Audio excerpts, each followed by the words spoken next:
Hi, I'm Steve, the host of the Tabletop Inventing Podcast.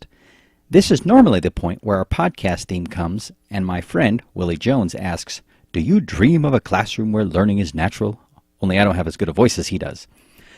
The last episode, we mentioned that we're releasing 2 of our best episodes every week until New Year's Eve. We wanted to share some of this year's best content at a time when you'll be able to digest it and reflect on how next year could be different. This is the second of 6 of our best episodes from the first year on the Tabletop Inventing Podcast.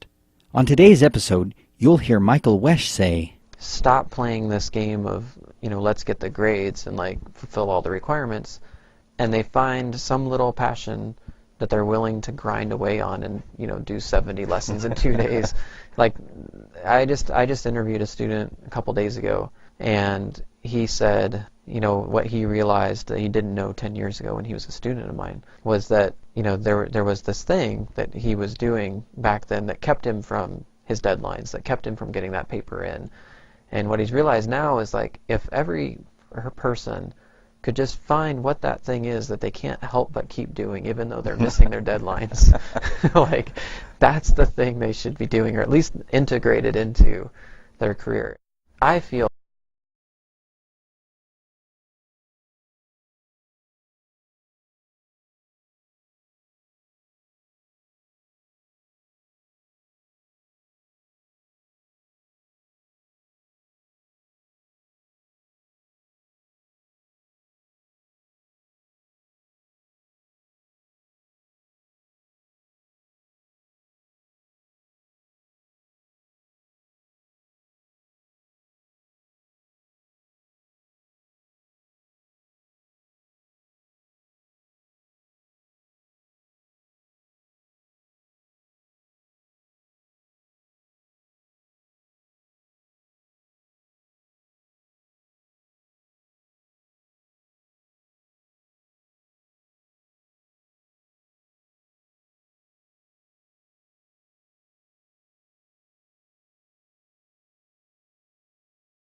Final Cut for the first time, and it was the late 90s, I think, and I was like, oh my gosh, this is easy. You just drag this stuff and you crop it here, and video games are now to that level. As sophisticated as they are, it really is a lot of drag and drop, and you take an element in there and you stretch it and you make it look like you want it to look, and then you want to add animations and so on. You just go into this editor, and you're not using code, you're thinking in terms of code, but you don't actually have to know the code. You just have to, there's a series of essentially boxes, drop-down menus, and you select what you want to have happen, and you draw the little pipes between different elements, and then you have an event, and things happen in your game. So that was the thing I just discovered, like, okay, this is easy. It's powerful. The types of imagery we can create are photorealistic. As an anthropologist, this is really exciting because now you can create things, from other cultures or even from the past that can be photorealistic and have people actually walk through them. You can create different types of interactive objects. So one of the things we're thinking about is taking oral histories and allowing people to walk through that person's childhood. So they're talking about their childhood. Let's just put the viewer in the person's childhood with their house and their school.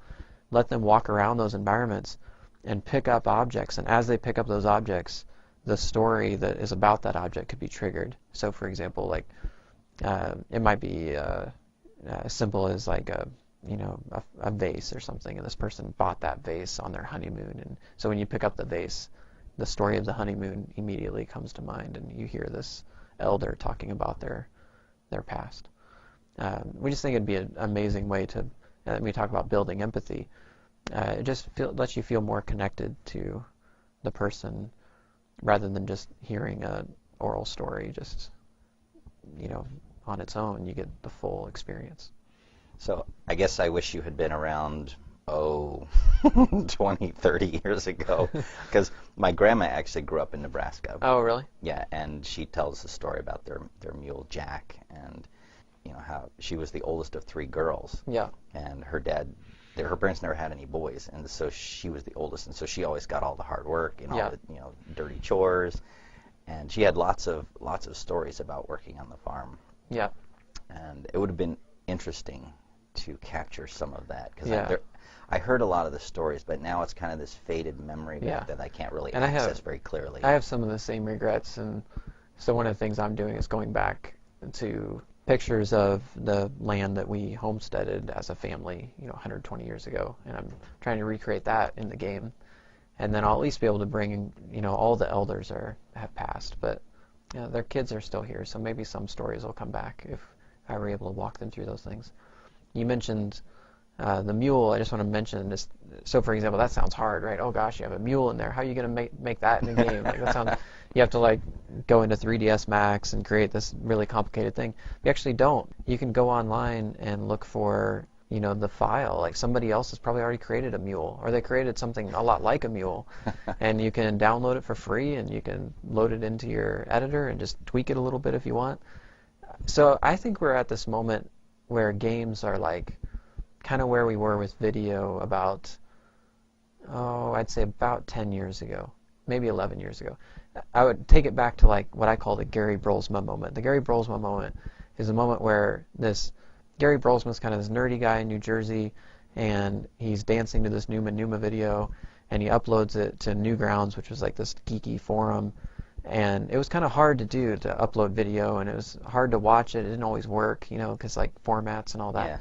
Yeah. And a few months later, YouTube was launched, and Gary Brolsma's video was going viral, and thousands of people joined in on YouTube because it was so easy, and they started doing the Gary Brolsma dance, And I think that's where we are with video games right now. I mean, the floodgates are about to open. Everybody's going to start to realize, oh, this is easy. You're going to start to see things there's already a few YouTube-like gaming things where you can go online and you just click it and you play it, and a lot of these games are actually created by ordinary Joes, And I think we're really close, though, to something that's clean and always works the way YouTube is clean and always works, and you're going to have all these remixing possibilities. I don't know how far that'll go, but I don't think it's impossible to imagine a scenario where you could actually take popular games and people will find ways to essentially take characters out of popular games or recreate them, put them out online for free. People could then bring those characters into their games and create remixes of various games. So you could have a mashup of, like Super Mario's and Doom combined, like, like in like this fest of I've thought about nostalgia. Doom a long time. Yeah. Lots of friends just, I now have the images going. Yeah. The hallways all going through my brain. Yeah. No, people are going to do that stuff, and it's going to be, and I think there'll also be a huge crossover here, because it's not just going to be things we think of as games. Like, game engines are so good at simulating things. The architecture world is really getting into this right now, because you can throw in your architecture plans and then take your client like on a walking tour of the place you haven't built yet. You essentially build a first-person shooter, take out the gun. You don't use a gun in it, and you let them walk through the house you're about to build for them. It's so easy. I did it just last week. I have an architect, and he's working on a piece of our house, and I said, hey, just send me the file. And I just threw it in Unreal, and I can walk around this house, this addition that we haven't built yet. So like, it's amazing. You could paint the walls first. Oh, I can paint them in Unreal. Your wife would appreciate that. Yeah. Yeah, and there's a lot of things. That's just one more example. I mean, but think about the line between movies and games is going to grow very thin. You already have people at Microsoft who are looking at using the Kinect and the Xbox, and they're doing things as subtle as, I mean, there's a lot going on there. They're trying to measure like heartbeat and all kinds of stuff, like your overall reaction. But even just with the Kinect, which is just a visual device, they're working on a thing now where if they see the viewer lean in like this, it could be a simple gesture to say, like, I want in on this, like, I want to control a little piece. And they would actually have multiple versions of a single movie. And the moment you move in, you could actually like start to change things around. Or perhaps, 360 cameras are becoming more common. You might see a lot of things filmed in 360. And you'd be able to lean in and then look around, essentially, right? And as you turn your head, you'd actually get this sort of viewing around. Of course, all that will be created for the Oculus Rift that's coming out, Google Cardboard. There's a lot happening right now in the world of storytelling that's very exciting in those ways. So I can't help thinking about this, and now I have an anthropologist here to ask my question, who has experience. Because I've been watching YouTube and website, creation, other things. We have a WordPress site, so we understand how that runs. And as I look at this, it's becoming easier and easier to tell a story, but it's becoming harder and harder for anyone to know whether anyone's hearing it. Mm. I don't know any better way to say this. I mean, two things, sort of, what does that mean, which may be harder to answer, and as these things proliferate, well, what does that kind of do to the society? Oh, you're hitting on some pretty dark sort of edges of this thing, right? It's like, you look at some of this, it's like, oh, this is so exciting, you can do all these things. But, it's this old idea of the attention economy, it's old hat now, but it's very much a real thing, and everybody's competing for attention. And now you're getting where people are just getting better at it, and there's a whole professionalization of viral marketing and so on. For example, like Upworthy and some of these other places have essentially pioneered new ways of drawing attention, mostly like through headline generation. So like Upworthy will create 25 headlines for a single video, and then they'll put them out on the web, and different regions will get different headlines, and they just see which one is doing the best, and then that's the one that survives. It's like a survival of the fittest algorithm that essentially launches the best headline to the top. And of course, the best one is often deceiving. It's not actually, you're clicking on it because you're expecting one thing. Really common things that are now used to draw people in are like red circles and arrows in ambiguous clips, right? So you'll go on Facebook and it'll be like some ambiguous clip of a nature scene, and it'll have a big red circle and an arrow to it, and you're like, you'll never guess what happened here, and you're just like, oh, now I have to click, and you click and it's just some crap, you don't want to see it. And that's kind of what's happening. Like, it's like, it's a real violation of our attention, and they do it because they want eyeballs. And it's sometimes we've made videos where this has happened, where we created a video recently, and we thought it was a great video. We really thought it was going to go viral, and we got like 5,000 views, which is not bad, but not the kind of viral hit we thought it would be.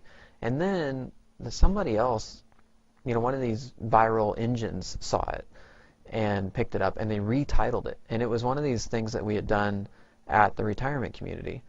And their title that got us an extra 40,000 hits or something like that basically insinuated that our students were sleeping with elders.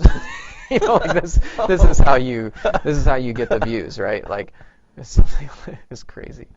So there is some of this like dark cloud of like, I think it's harder for the small producer to break through. There's like, it's kind of saturated. At the same time, there are these huge niche markets now, where if you have a specific niche that nobody's created for yet, like if you create stories and content for that niche, like you can definitely dominate a niche. And sometimes those niches are a lot bigger than you think, and people can build a whole career off of that. No, because we're a small company, I think about those things, and I hadn't ever thought of it as violation of someone's attention. That's a little disturbing, because you see a lot of that, and you read this stuff, and you're like, okay, well, I want people to read my stuff. Right. And if somebody else is doing it, it's like this, it's this basic principle, like somebody else is doing it, you have to do it, because otherwise you're totally losing out. Yeah. No, that is kind of dark. Maybe we'll change the subject. Yeah. So one of the other things we had talked about before we started the interview was this idea you have of a maker school. Mm-hmm. Now, I have a particular interest in that because I'm a maker, and a lot of what we do is around the idea of making. But you're coming at it with a much different viewpoint than I would come at it. I mean, mm-hmm. I would like to start a maker school because I love working with my hands and I love making things, and I can't imagine why anyone else would not want to do that. Mm-hmm. But you have a different perspective. Tell me about that. Well, I mean, for one, like a lot of people are terrified of using their hands, and and that's actually exactly why it has to happen.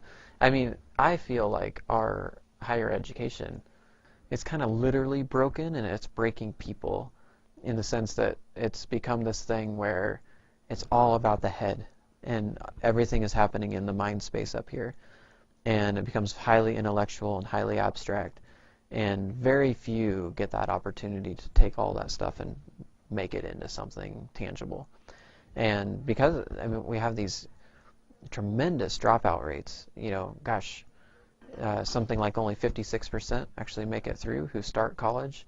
I wonder, what percentage of that others who are leaving might have been turned on if they had actually been able to build something with their hands earlier on. And perhaps some of those people are the type of people who like have a passion and a skill for that thing, and we're losing them, and I think that's a shame. I think there's a really wonderful possibility to meld what you might call the liberal arts, like this traditional liberal arts, with the practical arts education.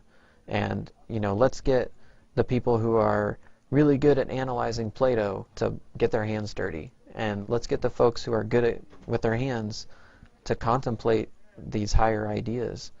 And I think when you start doing both of those things at once, and if you can find ways to connect them, you're going to see some really great things. I think you're going to make better people. That's what this is really all about. It's about making better people. Well, it's interesting because you're sort of talking about me. I mean, I barely squeaked through with a PhD, in physics, not because I didn't have the ability necessarily, but because I think at some level I was having trouble feeling like it mattered. Yeah. And I took all these classes, and it was all up here. It was all in the head. It was, analyzing equations, and and that was supposed to be connected to meaning somewhere. But I mean, after about the third page of trying to analyze something or writing down some Hamiltonian and then squeezing out, the equations of motion out of this, I mean, you kind of lose what's happening. You lose the perspective of why you should care about this anymore. And I was fortunate because in my very first year, I started in the lab. I didn't, mm-hmm. Take the typical path. I knew the professor I wanted to work with, and I just started the first year working in his lab. And I loved working in the lab so much. It kind of kept me engaged enough not to bail on the system, because I really thought about it. Around 2.5, 3 years, I was ready to jump ship because I didn't see me going anywhere with this, and I was really stuck. Mm-hmm. And I had, a moment where I decided, I'm just going to figure out how to finish this. Mm-hmm. And then when I did that, it was within a year, maybe a year and a half, I realized I was a researcher. But it was because I was working in the lab with my hands. Yeah. It was the only place I felt like I was actually doing something meaningful and where I felt competent. I actually didn't feel very competent, putting hand to paper, because so many of my classmates were really good. I mean, they came from Europe or India or some from China, and they just had such a full preparation coming in. And I came straight from an undergraduate degree in the U.S. And we do so it depends. Yeah. But the competition, of other nations, sending their best and brightest here to take a PhD, and I didn't feel able to attack that. And so the idea of having a space where I could learn with my hands next to someone, that same person, because I did learn a lot from these other guys, but it was working side by side with them when I did, and it wasn't because we were in these classes, facing frontwards toward the board. Yeah. And I think the really beautiful thing about the maker movement itself is the sort of attitude it creates in people who become makers. I mean, they sort of take on this attitude that there will be no black boxes. I will understand everything, and I will pull it apart, and I will understand it, and I will make it again in a different way. And I think there are so many black boxes in our society, and we really are in a place now where we're in danger of having some very powerful black boxes that, if we don't understand them, could lead us astray. I mean, we're living in an algorithmic world where algorithms are starting to be a part of our everyday life. They're shaping what we see on the internet, through search engine algorithm or the Facebook algorithm that filters what comes to the top, to everything. Wall Street and everything else is ran on algorithms now. And I just think there has to be some sort of public understanding of how this works. And the maker movement, in many ways, kind of forces you into understanding at least some basics of that. But I really like the idea of cutting through and eliminating a lot of the black boxes. And some of these black boxes are, there's the computer world, but there's also things like, how is this chair made? And why don't I know how it was made? Like, there's all these things in my life that I'm disconnected from, and they just become invisible to me, and they're not interesting to me because they're just there. But the moment you start to understand how something is made, you can actually look at this chair and you're like, oh, that's interesting how they decided to do this instead of that, and that's kind of cool. And even something as simple as learning to weld or anything like that just demystifies a lot of things. Like, how did they make these things out of metal? Like, the moment you start to weld, then you're like, oh, wait, like, I'm starting to see how this works, and it's not impossible. Like, people can do this, It's interesting that you use that word demystify, because I use that all the time when I'm talking about the technology, and I will bring that up this afternoon in my talk, because I feel like Arduino, 3D printing, and a few other things are these interesting bridges between a world which is very misunderstood by the society, and to understand that they're not as far apart as people think. Yeah.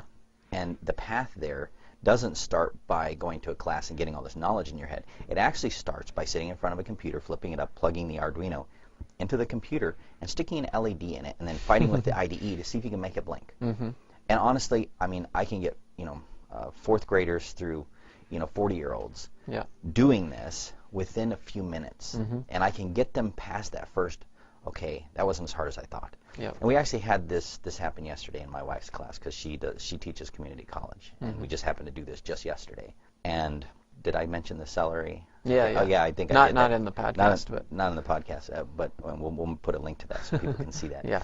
I'm trying to connect the two worlds, and I'm mashing them up in ways that people might not expect. And I can't take a lot of credit for that. I actually steal my best ideas from other people. And to give them, this view of behind the curtain. So we pull the curtain back, absolutely. We demystify this, and they can look across, and they may decide, what, it looks interesting, but I have this other life, this other world. But you know what? There's a 10% or 15% of those people that look across and they're like, wow, I did not know that was over there. And I didn't know I could get across. And it's like suddenly you open up this secret passageway of learning for people. Yeah. And you've heard of Code Academy? My wife introduced that in one of her classes. And there's a student that since 2 days ago has done like 50 or 70 lessons on the Code Academy because he just suddenly got very interested. Yeah. I think she just changed his life just by opening up the secret passage across. And there's a lot of things like that. And the reality is, the students who are going to be successful are going to be those who stop playing this game of, let's get the grades and like fulfill all the requirements, and they find some little passion that they're willing to grind away on and, do 70 lessons in 2 days. Like, I just interviewed a student a couple days ago, and he said, what he realized that he didn't know 10 years ago when he was a student of mine was that, there was this thing that he was doing back then that kept him from his deadlines, that kept him from getting that paper in.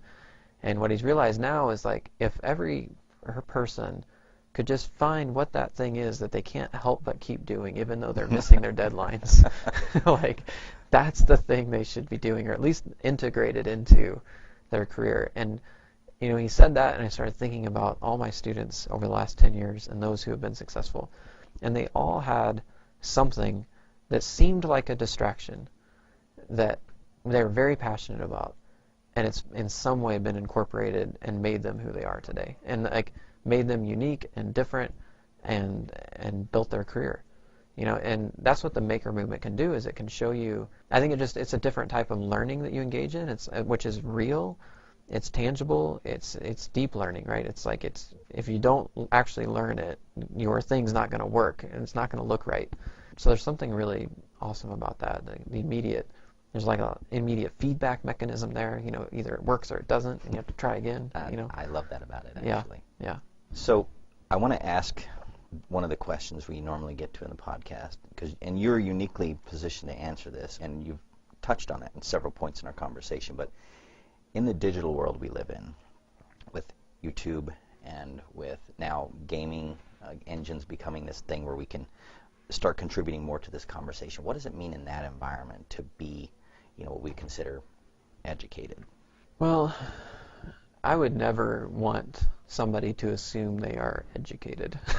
I like that. I would rather them realize that there's a lot of mystery out there, and I think that maybe that's what being educated is. It's sort of like the Socrates who like knows that he doesn't know, right? And you can't just know that you don't know. You also have to like have a passion and curiosity and wonder and all those types of things that will like lead you out into that world. I mean, it is amazing what you can learn on YouTube if you care. I mean, I feel like I am almost unnecessary as a professor, except to inspire students to get to the point where they can use the internet to learn on their own. Like my main job seems to be to like tell them I'm not necessary and convince them that I'm not. I mean, I'm still like, I can be a mentor or whatever, but there's still some role there, I suppose. But gosh, if you could just get all the students to realize that they can learn on their own, it sets them off on a different path. No, that your little line up there in the presentation, what do I have to do to pass the test? Yeah. My wife has a video she shows every semester about that, and that's such a distraction from why am I actually here? Mm-hmm. And so many students miss the learning is fun. They miss the I'm learning because fill in the blank. That's a very personal reason. Mm-hmm.